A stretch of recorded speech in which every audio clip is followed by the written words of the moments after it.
I ćao svima, dobio sam dosta pitanja da ocenjujem desktopove, tako da sam odlučio da to i uradim. Napisao sam status da ostavite sliku svog desktopa u komentaru statusa, tako da idemo da vidimo. Prvi je Dimitrije Dimke Milošević, znači ovako mu izgleda desktop. Vidi se da je ovdje nešto rađeno, promenjene su boje foldera. Da, ovo je dobro odradio, da je crvena pesnica stavio je crveno, da je plavo stavio je plavo. I da mogu se dodaš neki gadget ili neki rokedok, tako da može ovdje da padne petica. Idemo dalje, Aleksandar Aleksić. Ovako mu izgleda desktop, znači promenjen je wallpaper, pa ovdje neka bude četvorka, mogu je da stavi neki rokedok gore ili da promeni ovaj foldere, to je mogu da uradi, tako da četvorka. Idemo dalje. Sljedeći je Stevanović Bogdan, on ima lep wallpaper, lep gadget.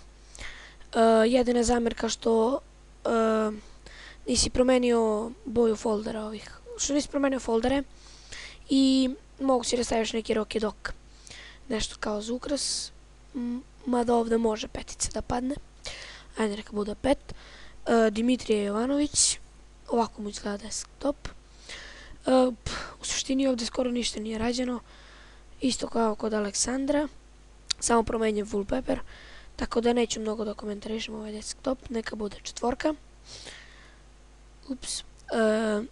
Dime, sada ne pogrešim, NUSKNVP, ovako mi izgleda desktop.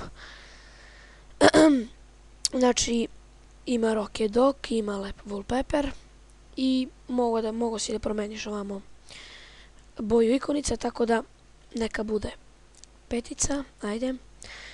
Đorđe Đole Jovanović, ovako mu izgleda desktop, imaš lep wallpaper, lep ovaj gadget, mogu se da dodaš neki rokedok, nešto da ukrasiš malo desktop i da promeniš ovaj foldere, tako da može i ovdje petica da padne. Sad idemo na sljedeći je Aleksandar Dajić. Ovako mu izgleda, znači, desktop. Lepo je uklopljen rokedok i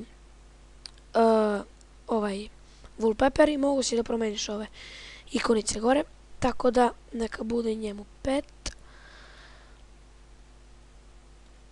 Idemo dalje. Nikola Radovanović.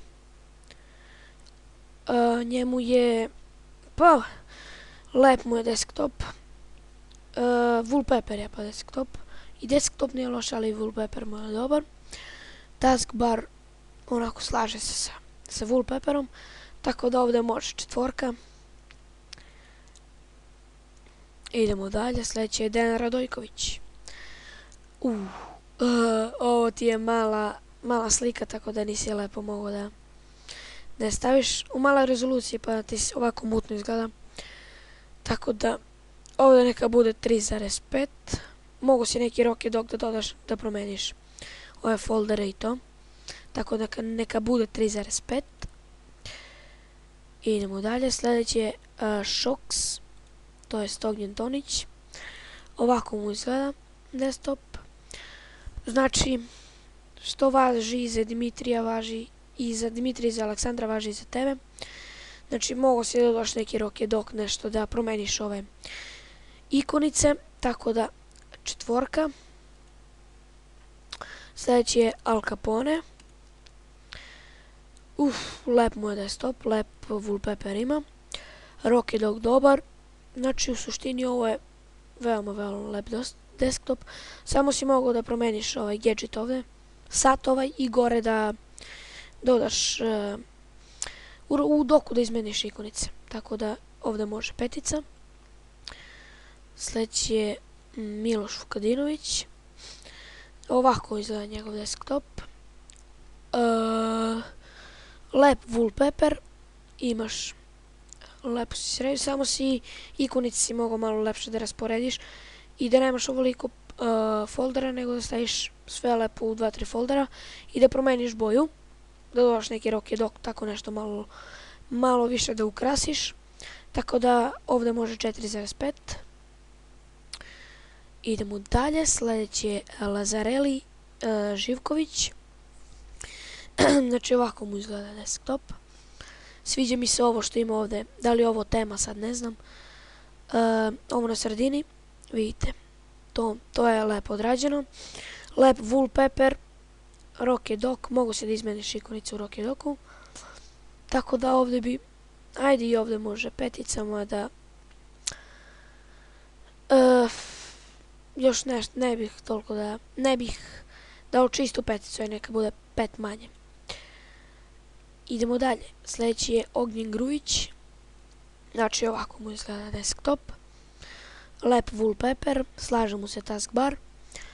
Sad ove ikonice si mogao da rasporediš u nešto malo foldere, u nekim malim folderima, ne ovoliko da imaš, mogo si i boju da promeniš, gadget neki je dodaš rock dok, tako da ovdje može, pa ajde može i ovdje 5 manje.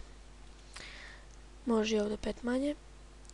Idemo, sljedeći je Gagi Živanović. Gagi Živanović, znači ovako mu izgleda desktop, ima lep wallpaper. Sad samo si mogao ovaj taskbar da promeniš, da se slaže uz wallpaper i gore si mogao neki rock dog da staviš to, tako da ovdje isto može 5 manje. I da sad je ovaj ovdje zakasnio, sad COA 1970, on je zakasnio, tako da sam ja rešio ipak da ga ubacim, nema veze.